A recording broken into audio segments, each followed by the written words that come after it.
Light जल रहा है, कौन सा बंदे पर लाइट जल रहा है? जो इधर हुआ नहीं वो लाइट जल रहा है। हाँ राइट ओके। चलिए शांत बसा, कोणी आवाज करू नका।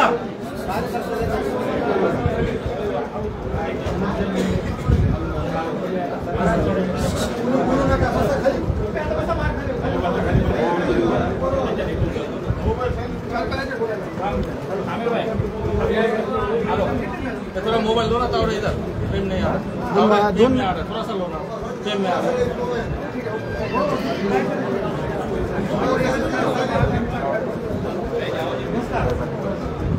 हेलो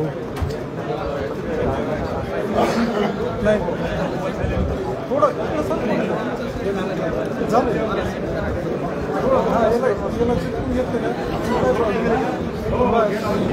हाँ हरिदास तावरे बोलतो बिडवर लाईव्हली हो हो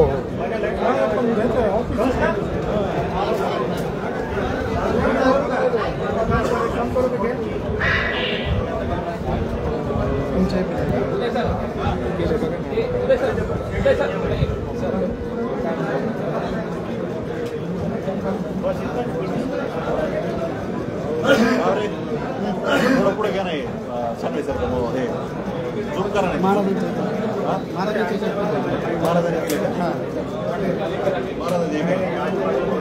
बघा आता प्रेम बघा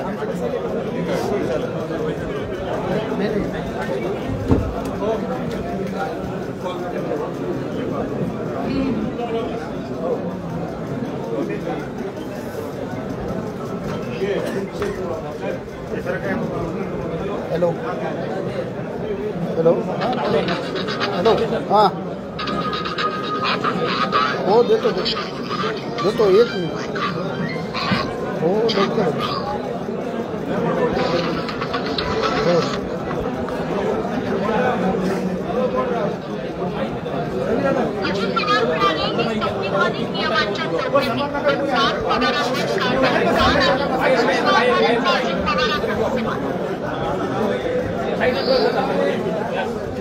मतदार याद्यांचा पक्षपातळी मिळत नसेल तर मनसे पुण्याची निवडणूक लढवणार नाही.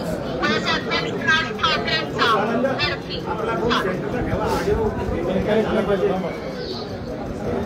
परवानगीशिवाय इंदिरा मतदारसंघात नाव समावेश. स्थानिक नेते संजय राऊत यांची तक्रार. महावितरणला सुनावणी.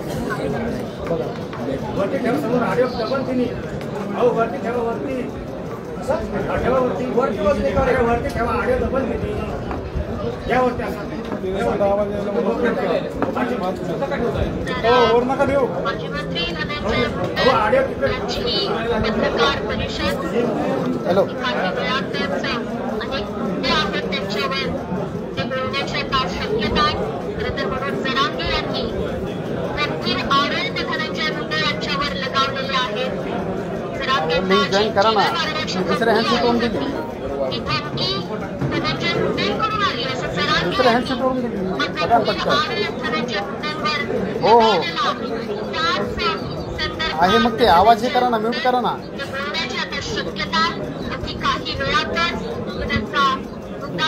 आवाज तिकट आवाज येऊ राहिला सगळा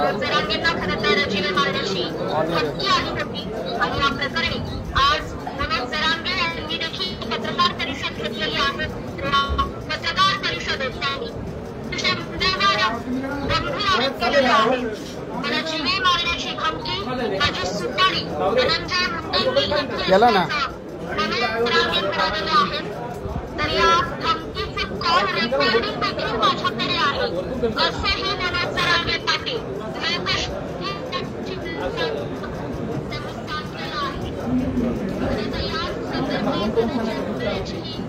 सांगितलं ना ऑन इयर म्हणतो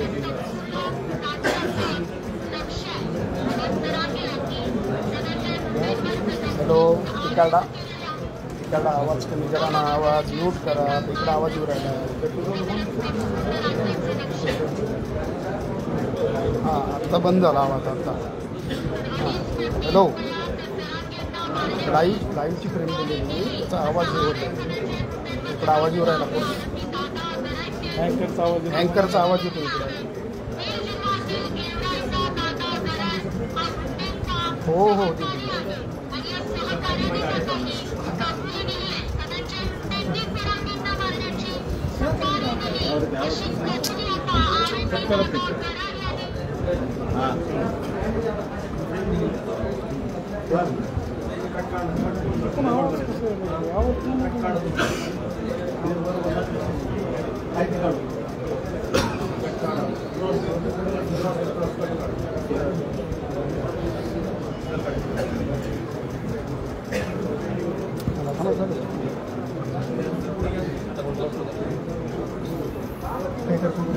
रेकॉर्ड करतो ना, रेकॉर्ड कोणच करत ना. हो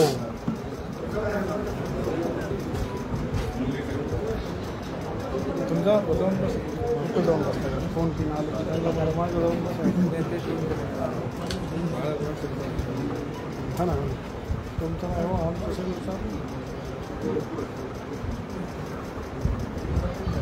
अरे सामाला सामची पिशवी हो सामची पिशवी असला माणूस झालं मी इकडे जातो बघा दिवस घुमे जातो बघा रेकॉर्ड करू दे. एक काम करा महाराज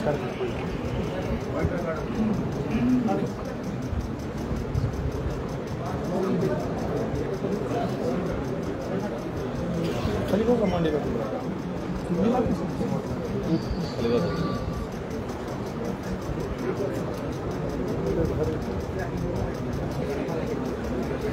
हे लाव म्हणलं होतं, हेच लाव म्हणलं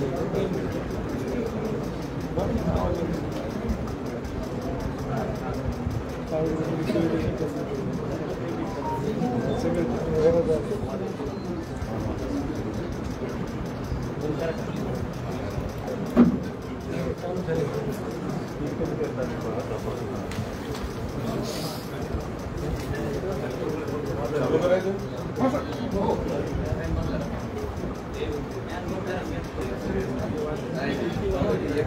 हा बंद करा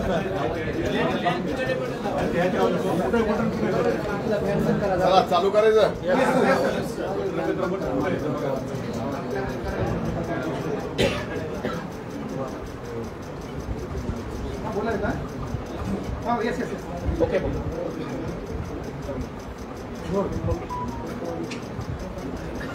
हा प्रेम रोल गेली 30 वर्ष हो हो मी सामाजिक आणि राजकीय जीवनात आहे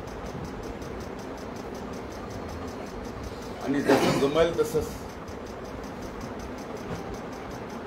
समाजातील विविध घटकाची जेवढी कामं आपल्याला करता येतील तेवढी कामं करत आज इथपर्यंत आलो आहे. खरं तर स्वर्गीय गोपीनाथरावजी मुंडे साहेबांची आणि स्वर्गीय अण्णांचे संस्कारातून मी या ठिकाणी घडलो. जात पात धर्म पाळायचा नाही ही शिकवण मला स्वर्गीय मुंडे साहेबांनी आणि अण्णांनी दिलेली आहे.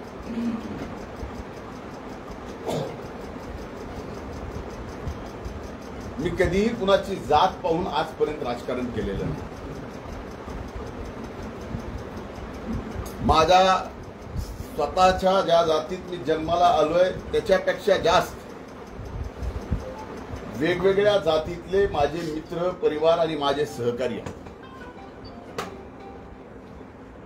2002 ला ज्यावेळेस मला पहिल्यांदा जिल्हा परिषदेच्या सदस्य म्हणून निवडून यायची संधी मिळाली आणि मी सभागृहात गेलो त्यावेळेस पहिल्या बैठकीत मराठा समाजाला आरक्षण मिळालं पाहिजे असा ठराव बीड जिल्हा परिषदेमध्ये मी घेतला आणि महाराष्ट्रातली ती पहिली जिल्हा परिषद होती की ज्यामुळं त्या एका ठरावावर राज्यातील वेगवेगळ्या जिल्हा परिषद नगरपंचायत नगरपालिका महानगरपालिका पंचायत समिती ग्रामपंचायतीपर्यंत एक नवीन चळवळ उभी राहिली आणि मराठा आरक्षणाचे ठराव प्रत्येक ठिकाणी होऊ लागले. ज्या ज्या वेळेस या महाराष्ट्रात या परळीत मराठा समाजाचा आरक्षण त्याची आंदोलनं झाली, त्या प्रत्येक आंदोलनात मी स्वतः सहभागी होतो. अगदीच काय, लोकसभेची निवडणूक झाल्यानंतर परळीमध्ये जे मनोज जरांगेंचं आंदोलन झालं, त्या आंदोलनाला जागा देण्यापासून, पाणी देण्यापासून, आंदोलनाला येणाऱ्या अनेक सहकाऱ्यांना वाहनं देण्यापर्यंत आम्ही या ठिकाणी मदत केलेली आहे. माझ्या सर्व सहकार्यांनी केली. समाजाच्या लढ्याचे नेतृत्व करणारे त्या काळात स्वर्गीय अण्णासाहेब जावळे, स्वर्गीय विनायकराव मेटे, छत्रपती संभाजी महाराज यांच्यासोबत खांद्याला खांदा लावून मराठा आरक्षणाच्या लढाईत मी उतरलेलो. जगात 58 मराठा लाख मराठाचे मोर्चे निघाले, एक आदर्श जगात घडवला. त्या मोर्चामध्ये, मुंबईच्या मोर्चात मला सहभागी होता आलं आणि त्या मोर्चामध्ये जर बोलायचं असेल तर बोलण्याची संधी सुद्धा त्या ठिकाणी मला दिली गेली होती.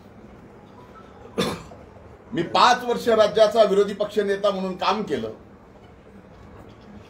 5 वर्षाच्या त्या काळात जेवढी आंदोलनं झालं तेवढे दिवस मी सभागृह बंद केलं.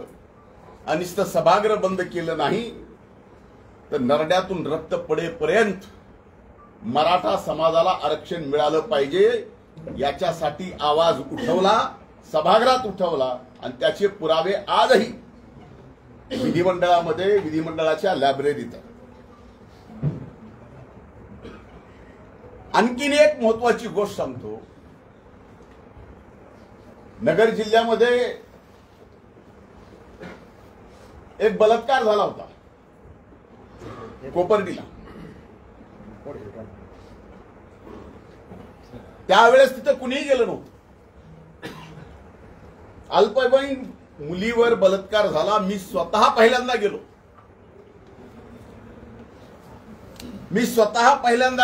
अधिवेशन चालू होतं. दुसऱ्या दिवसापासून ते सर्व आरोपी अटक करेपर्यंत अधिवेशन सुद्धा चालू दिलं नाही. ही मराठा समाजाच्या प्रती आमची प्रामाणिक निष्ठा आहे.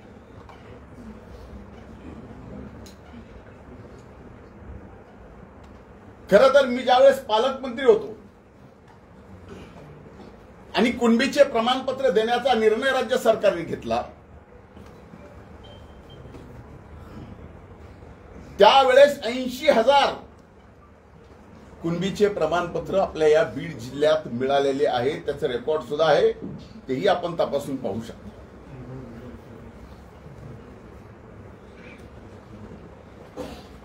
मंत्री म्हणून मला ज्यावेळेस त्यांचं उपोषण सोडायला लावलं मनोज जरांगेंचं, त्यावेळेस माझ्या हाताने त्यांनी एकदा उपोषण पण सोडलं. तसं माझं त्यांचं काही वैर नाही. जीवनामध्ये कधीच 17 तारखेची सभा सोडता मनोज जरांगेच्या विरोधात मी एका शब्दानेही बोललेलो नाही,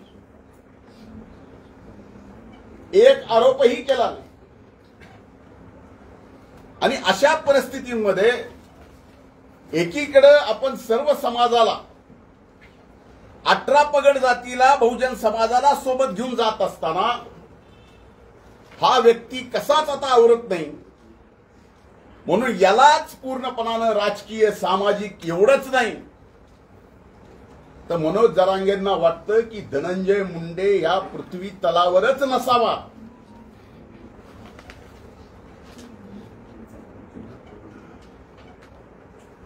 यासाठी ही धडपडा. मी 17 तारखेच्या सभेत सुद्धा त्यांना 2च प्रश्न विचारले होते.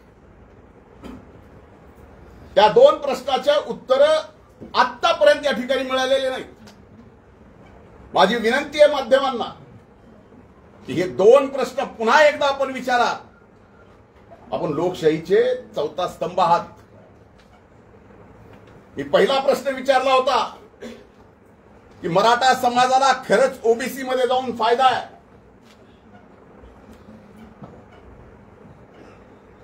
का ईडब्ल्यूएस मध्ये जाऊन फायदा आहे? आणि याचं खरं भरं 12.5 कोटी जनतेच्या समोर त्यांनी यावं, आम्ही येतो. महाराष्ट्राच्या जनतेच्या समोर एकदा होऊन जाऊ द्या की फायदा ईडब्ल्यूएस मध्ये, फायदा ओबीसी मध्ये. त्याचं उत्तर नाही आलं.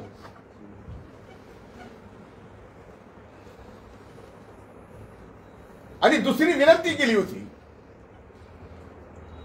तो ओबीसीचा एल्गार मेळावा होता. ओबीसीच्या आरक्षणाला धक्का लागणार नाही यासाठी होता.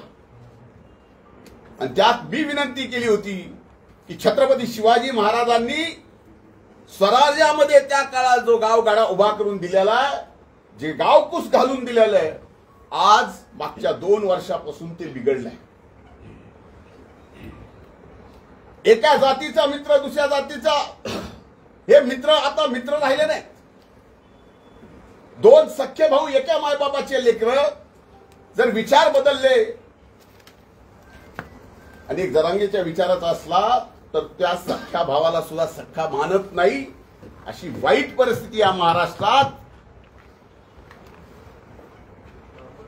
शिवशाहू फुले आंबेडकरांच्या या महाराष्ट्रात, या पुरोगामी महाराष्ट्रात हे वातावरण कुणी तयार केलं? आणि त्या सभेत मी बोललो होतो की आता हे आपल्याला सर्वांना एकत्रित येऊन गावागावातला निर्माण झालेला सामाजिक तळा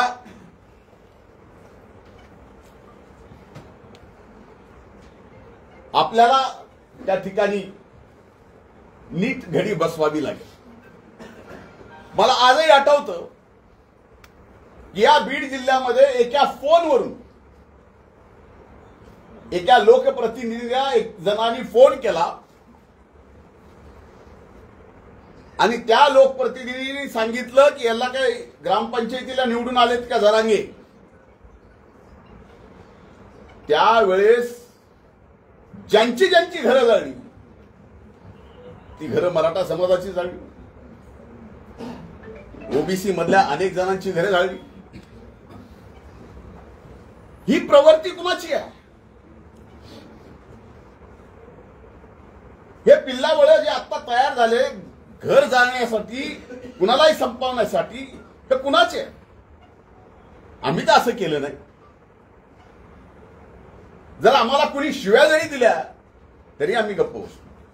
अरे माझे तर उदाहरण माझे सहकारी सांगतील, तलवारीनं मला मारायला आलेले ज्यावेळेस लक्षात आलं, दुसऱ्या दिवशी माझ्या घरी आले, मी त्यांची गळा भेट करून बसून त्यांना चहा पाजला. एवढे असंख्य उदाहरण आहेत. आणि आज मात्र जरांगेंनी माझ्या एकाच प्रश्नाचं उत्तर द्यावं, कधी आहे तुमची तयारी? ईडब्ल्यूएस मध्ये जास्त आरक्षण मिळतं का ओबीसी मध्ये जास्त आरक्षण मिळतं? तारीख तुम्ही सांगा, जागा तुम्ही सांगा, अख्खा महाराष्ट्र बघेल आणि एकदा दाखवून देऊ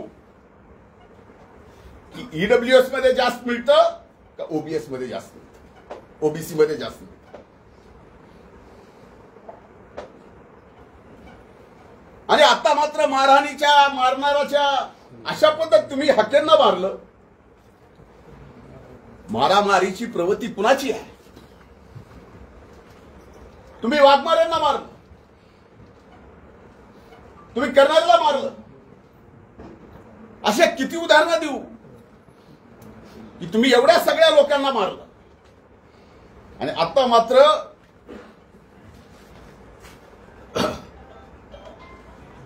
काही लोक मला भेटले, मी कट केला, मी त्याच्या पाठीमागे, माझ्या जीवाला धोका आहे. आता इथं परळीची मायबाप जनता सुद्धा बसलेली आहे. मला धोका, माझ्याकडून त्यांना धोका. काय माझं त्यांचं बांधाला बांध आहे? माझं त्यांचं वैर काय? माझं त्यांचं वैर एवढंच आहे की तुम्ही ओबीसीच्या आरक्षणाला धक्का लावू नका, मराठा आरक्षण घ्या, त्या लढाईमध्ये सुद्धा आम्ही तुमच्या खांद्याला खांदा लावून चढू. 2 दिवसांनी निवडणुकीच्या तोंडावर काहीतरी नावं घ्यायची. आता मी गेस्ट हाऊसला दर सोमवारी बसतो. अनेक सहकारी आहेत, अनेक जण येतात, भेटतात, बोलतात, कुणाला बाजूला जाऊन बोलावं लागतं.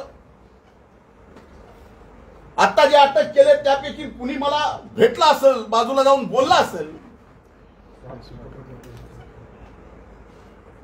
मी सामान्य सरळ माणूस आहे आणि भेटल्याने बाजूला बोलल्याने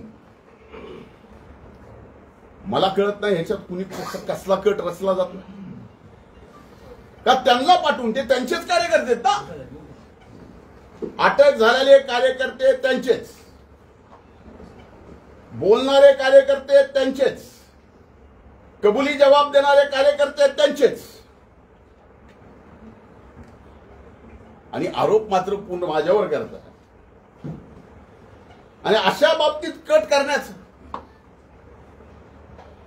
म्हणजे कम्प्लिटली मला माझ्या जीवनामध्ये एक मर्डरर म्हणून माझी इमेज अशा पद्धतीची ते तयार करतायत. याला कारण अनेक आहे. कारण मी एका सभेत दिलेले 2 समोर त्यांच्या प्रश्न उपस्थित केलेले, त्यांना स्टेजवर एकत्र येऊन बोलायची त्यांची तयारी. माझं तर म्हणणं आहे की या प्रकरणामध्ये आता महाराष्ट्र पोलिसांनी मनोज जरांगेंना धमकी आहे, मी त्यांना काही करायचा प्रयत्न करतोय, असं जर चाललं असेल तर माझी आजच्या या माध्यमातून, तुमच्या सर्वांच्या माध्यमातून मागणी आहे की या सर्व प्रकरणाची चौकशी ही आता महाराष्ट्र शासनानं नाही तर सीबीआयनीच केली पाहिजे. आणि याच्या पलीकडे जाऊन सांगतो, तर माझ्या मनात जरी असं पाप आलं असेल, कुणाला मारायचं, कुणाला थापड मारायची, कॅन्टीन कुणाला काही करायचं, तर माझी ब्रेन मॅपिंग करा. माझ्या ब्रेन मॅपिंग सोबत जरांगेची करा, जे आता आरोपी पकडलेत त्यांचीही करा, आणि ब्रेन मॅपिंग सोबत नार्को टेस्ट सुद्धा करा. कोर्टाची अडचण येत असेल तर मी स्वतः वकील लावून आरोपीची, जरांगेची आणि माझी कोर्टाकडून परवानगी घेऊन या ठिकाणी ब्रेन मॅपिंग आणि नार्कोची टेस्ट एकदा करू. म्हणजे लक्षात येईल खरं काय खोटं काय. उठायचं आणि एखाद्याला बदनाम करायचं. आणि यांचं बोलणं मुख्यमंत्र्याची आयमाय काढायची, भुजबळांची आयमाय काढायची. आमची तर जपच आहे. पंकजा ताईला काय राहत्या बोलायचं, घरात इंग्रज आले होते. ही बोलायची पद्धत आहे का पुरुषाची.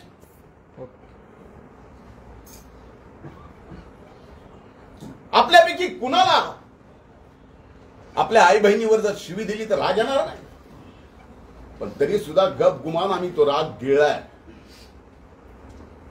का तो हो, आम्हाला सुद्धा वाटतं की मराठा समाजाला आरक्षण दिलं गेलं पाहिजे, पण ते ओबीसीच्या आरक्षणाला धक्का न लागता. आता त्यांच्याकडे काय आहे, काय दाखवणार आहे, 4 दिवसानं काय दाखवणार आहे, मलाही म्हणता येतं. माझ्याकडे काय आहे काय नाही, 4 दिवसांनी काय दाखवायचं. आज आर्टिफिशियल इंटेलिजन्सनी काही तयार करता येतं, काही. आता माझ्या मध्ये फोनवर बोलणं झालं, एकमेव माझा फोन आहे जो 24 तास चालू असतो. मी का चालू ठेवतो, का माझ्या आजूबाजूला आणि ज्यांचा सगळ्यात जास्त माझ्यावर विश्वास आहे ते गरीबातले गरीब माणसं, आणि त्यांना कुठलीही अडचण आली तर त्या अगोदर माझा फोन लावतात, त्यांची अडचण होऊ नये म्हणून मी माझा फोन चालू ठेवतो. सहकार्याला तर बोलतोच, पण त्यांच्या अडचणी सोडवतो. आता त्याच्यात जर मला कोणी फोन केला आणि बोलले तर याचा अर्थ त्या अर्थाने बोललो, त्यांना संपवण्याच्या ह्याच्या संबंधित बोललो कशासाठी? आणि ह्या सगळ्या गोष्टी मनोज जरांगेजी फार महागात पडणार आहे. कर्मा रिपीट्स. जेवढं तुम्ही खोटं कराल तेवढं खोटं तुमच्या विरोधात सुद्धा फिरेल, हे लक्षात ठेवा. आणि मला संपवायचं म्हणजे का? मी त्या दिवशी पहिल्यांदा ओबीसी एल्गार, पहिल्यांदा जीवनात ओबीसीचं आरक्षण तशाला तसं राहिलं पाहिजे म्हणून मी व्यासपीठावर गेलो. कारण बाकीच्यांनी तर मला लाता हाकलू बाहेर काढलं होतं. एका ठराविक जातीमधून हाकलू लाता मारून. म्हणून ओबीसीच्या व्यासपीठावर गेलो. ओबीसीच्या संरक्षणाला धक्का नाही लागला पाहिजे एवढं बोललो. आणि त्याच्यासोबत आणखीन एक गोष्ट बोललो की जरांगेंच्या आंदोलनाच्या काळात जे 500 मराठा समाजाच्या बंधू भगिनींनी आपली प्राणाची आहुती दिली, हे सगळं आरक्षण जे आहे हे कसं मिळणार होतं, काय मिळणार होतं त्यांनाच माहित. पण त्यांनी त्यांना फसवलं म्हणून 500 जीव गेले. सुरुवातीलाच ईडब्ल्यूएस जर विषय झाला असता तर त्या 500 जणांचा जीव वाचला असता. नाहीतर त्या 500 जणाला कुठं ना कुठं आज नोकरी लागलेली पाहायला मिळाली असती. तुम्ही सगळ्या गोष्टी विध्वंसकच करता. ह्याला संपून टाकील, आता मला संपून टाकील म्हणले. आता मला संपून टाकणं हे ऑन एअर जर मला धमकी देत असतील तर त्याचं काय करणार? मुख्यमंत्र्याला संपून टाकील हे ऑन एअर जर धमकी देत असतील त्याला याला कायदा नाही आहे. मग कायदा असला तर हे सरकार कायदा ते का वापरत नाही, हा माझा प्रश्न.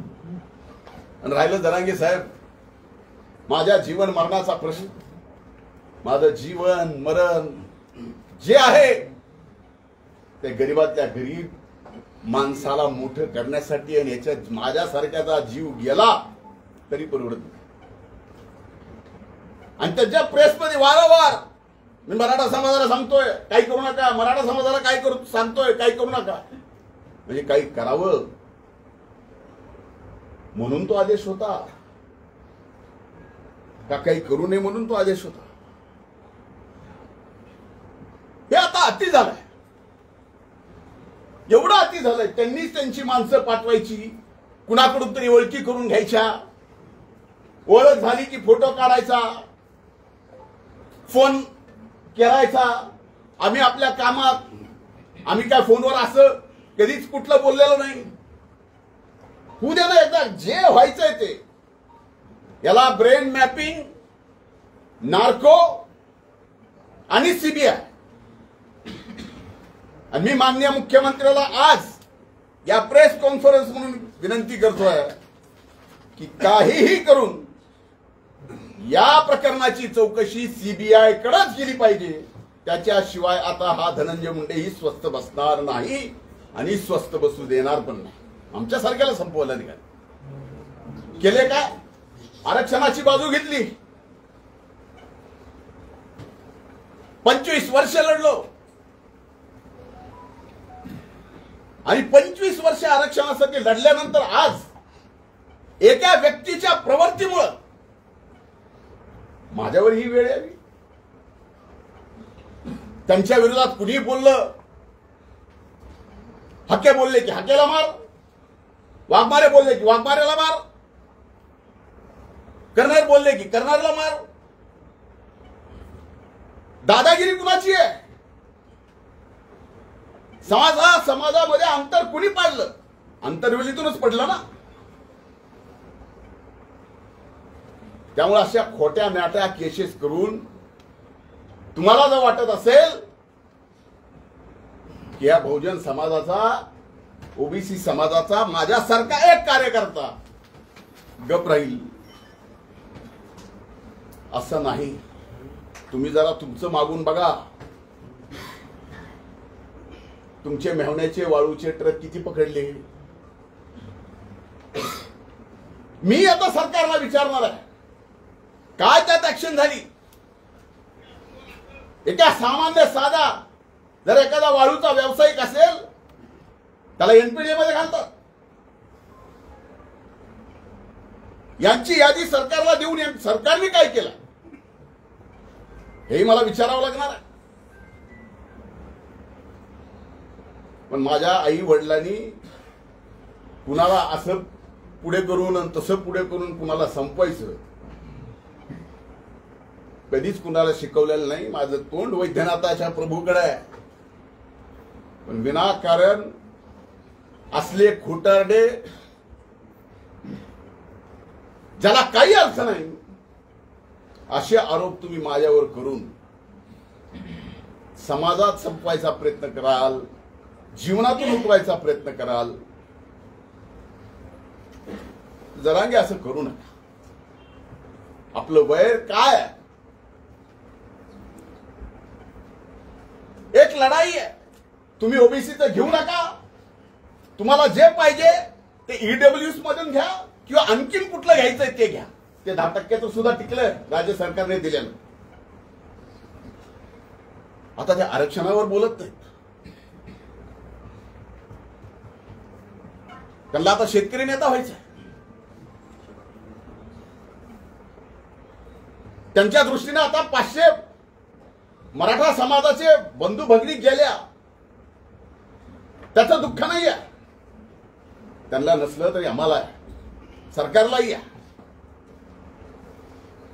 पण अशी थोतांडगिरी करू नका.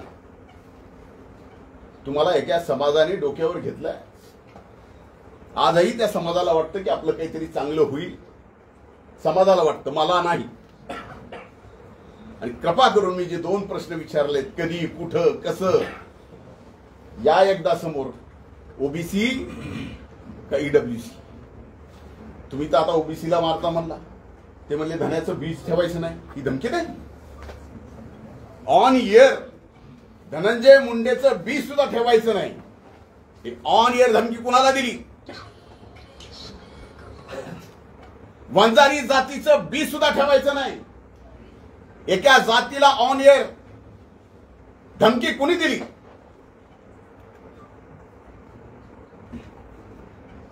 ओबीसीचे सगळे बीला बी या महाराष्ट्रातून उपटून टाका. धमकी कुणी दिली? जरांगे, जर सगळंच अधिकार तुमच्याकडे आहेत आणि सरकार जर तुमचंच ऐकत असेल तर या अख्ख्या ओबीसी समाजाला गोळ्या घाला आणि महाराष्ट्रातून संपून टाका ना. गोळ्या घाला, आम्हाला संपून टाका.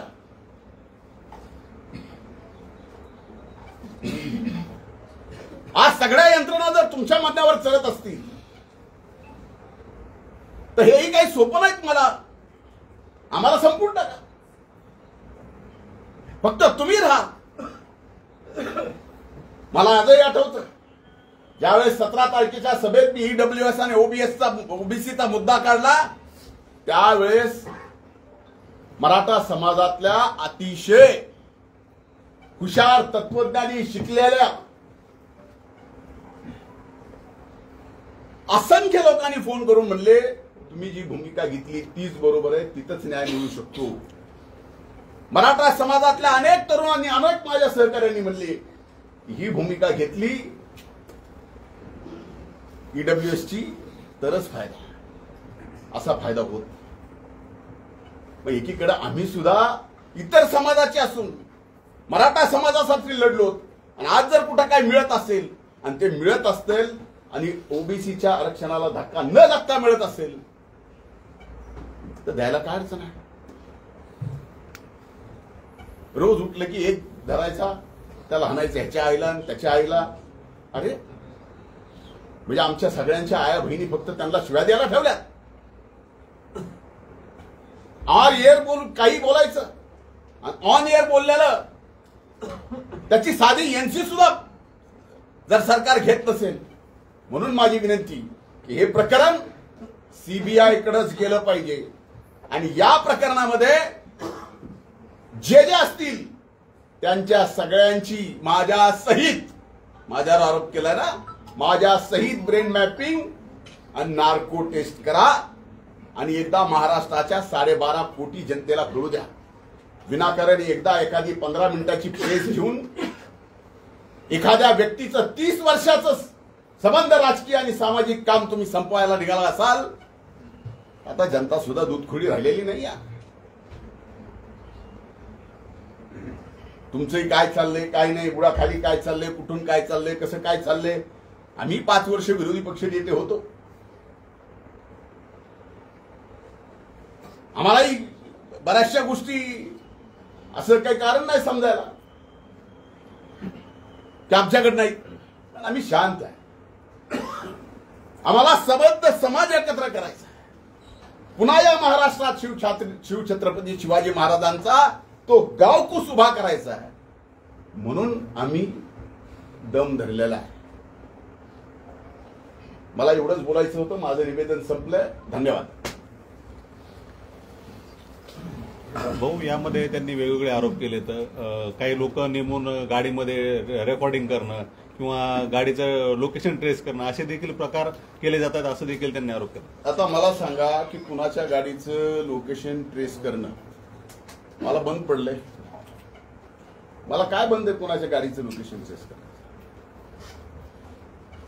आणि माझं काही तेच काम आहे.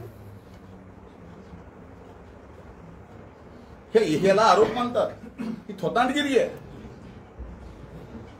मी कुणाच्या तरी गाडीत मोबाईल टाकतो. अरे एवढे मोबाईल आहेत होय माझ्याकडेच का मोबाईलची फॅक्टरी आहे? अर्थहीन बोलायचं, माध्यमांनी घ्यायचं, चालवायचं, टीआरपी मिळते. आता माझ्या प्रश्न आणखीन मिळेल. कुणाला सोडलं तुम्ही? कुणालाच नाही.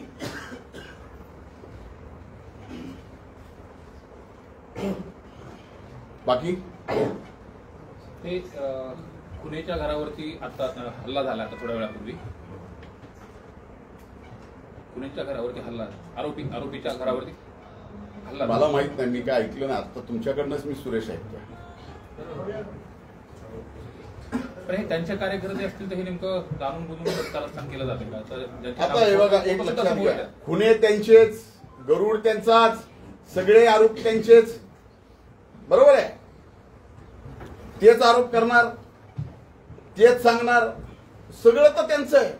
आता खुनेच्या तुम्ही म्हणताय तसं, मी तर माझ्याकडे बातमी नाही, तुम्ही म्हणताय तसं जर खुनेच्या घरावर हल्ला झाला असेल तर ते सुद्धा त्यांच्याच लोकांनी केला असेल आणि पुन्हा आमची नावं घ्यायची.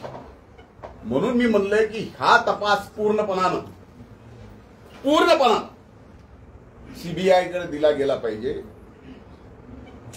काही जरी म्हणलं, 1 मिनिट माननीय मुख्यमंत्र्याला या बोलण्याचं वाईट वाटेल, पण इथली पोलीस यंत्रणा कुठल्याही जाती धर्माची असो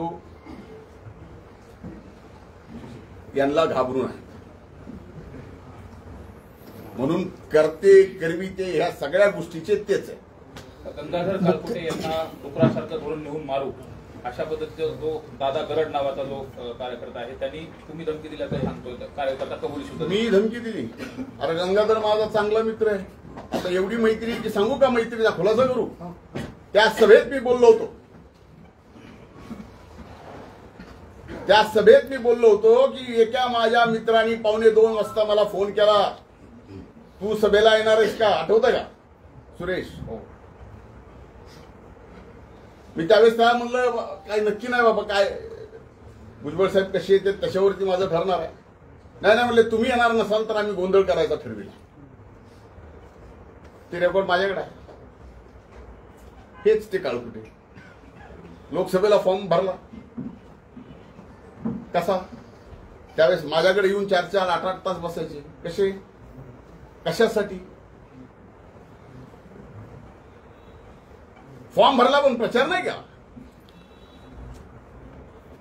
आता हे एवढं आणखीन डिटेल समजून सांगणं एवढे सुरेश तुम्ही.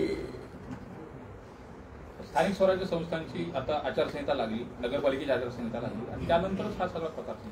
आता तुम्हाला याच्यातनं तरी काहीतरी समजावं की हे कशासाठी चाललंय आणि सगळ्यांचाच टार्गेट फक्त धनंजय मुंडे का? एवढ्या जणांना आवरण आहे का काय? मी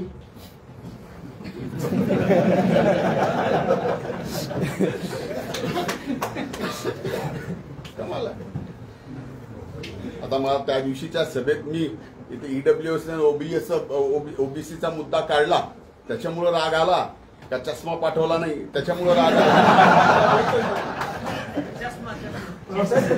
जरांगे यांनी 2 आरोपींना भेटल्याचा आरोप केला होता. त्यांनी आणखी एक आरोप केला की तुम्ही त्या आरोपींची संभाजीनगरला 2 तासभर वाट पाहत होता. एक खोट आहे. कशाला कोणाची वाट बघू? मुख्यमंत्री व मंत्रिमंडळातील जे मंत्री आहेत त्यांना सुद्धा तुमच्यापासून धोका आहे असा आरोप तुमच्यावर केला गेला. माझ्यापासून सगळ्या पृथ्वी तलाला धोका आहे. मी काय कोविड व्हायरल झालो का काय अचानक? काय चाललंय? हे आरोप आहेत. काही मंत्र्यांना सुद्धा माझ्यापासून धोका. अजब आहे. साहेब आता या प्रकरणी तुम्ही काही मानहानीचा दावा काही करणार आहात का जरांगे पाटलांना? मी वकिलांशी चर्चा करून त्याबाबत निर्णय करणार. मनोज जरांगे त्यांची गावठी भाषा किंवा गावाकडची भाषा या नावाखाली मुख्यमंत्री असतील, मंत्रिमंडळातील सदस्य असतील, तुम्ही असाल किंवा इतर कोणी त्यांना घालून पाडून शिवराळ शब्दात बोलतात, तरी पण त्यांच्यावर आजपर्यंत कधीही कारवाई केली गेली नाही. त्यांना स्पेशल व्हीआयपी ट्रीटमेंट सरकार देतंय का? मी तेच तुम्ही प्रश्न उपस्थित करायच्या अगोदरच हे विषय बोललो. मी स्वतःच प्रश्न विचारला की ऑन एअर जर ते मान्यवर कॉन्स्टिट्युशनल पोस्टच्या तिथं बसलेल्या मुख्यमंत्र्यापासून उपमुख्यमंत्र्यापासून मंत्र्यापासून आमच्या सगळ्यापर्यंत कुणाची आयमाय काढायची ऑन एअर, आणि त्यात सरकार काय करणार नाही.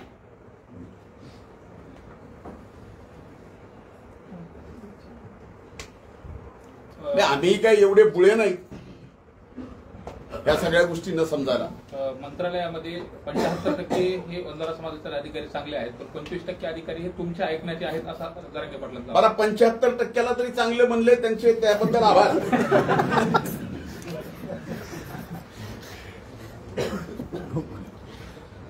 चला ठीक आहे, ओके, आभारी सगळ्यांचा. भाऊ कायदेशीर हे करणार तुम्ही कायदेशीर बाजू काही? मी म्हणलं ना की माझ्या वकिलाशी चर्चा करून मी थँक्यू.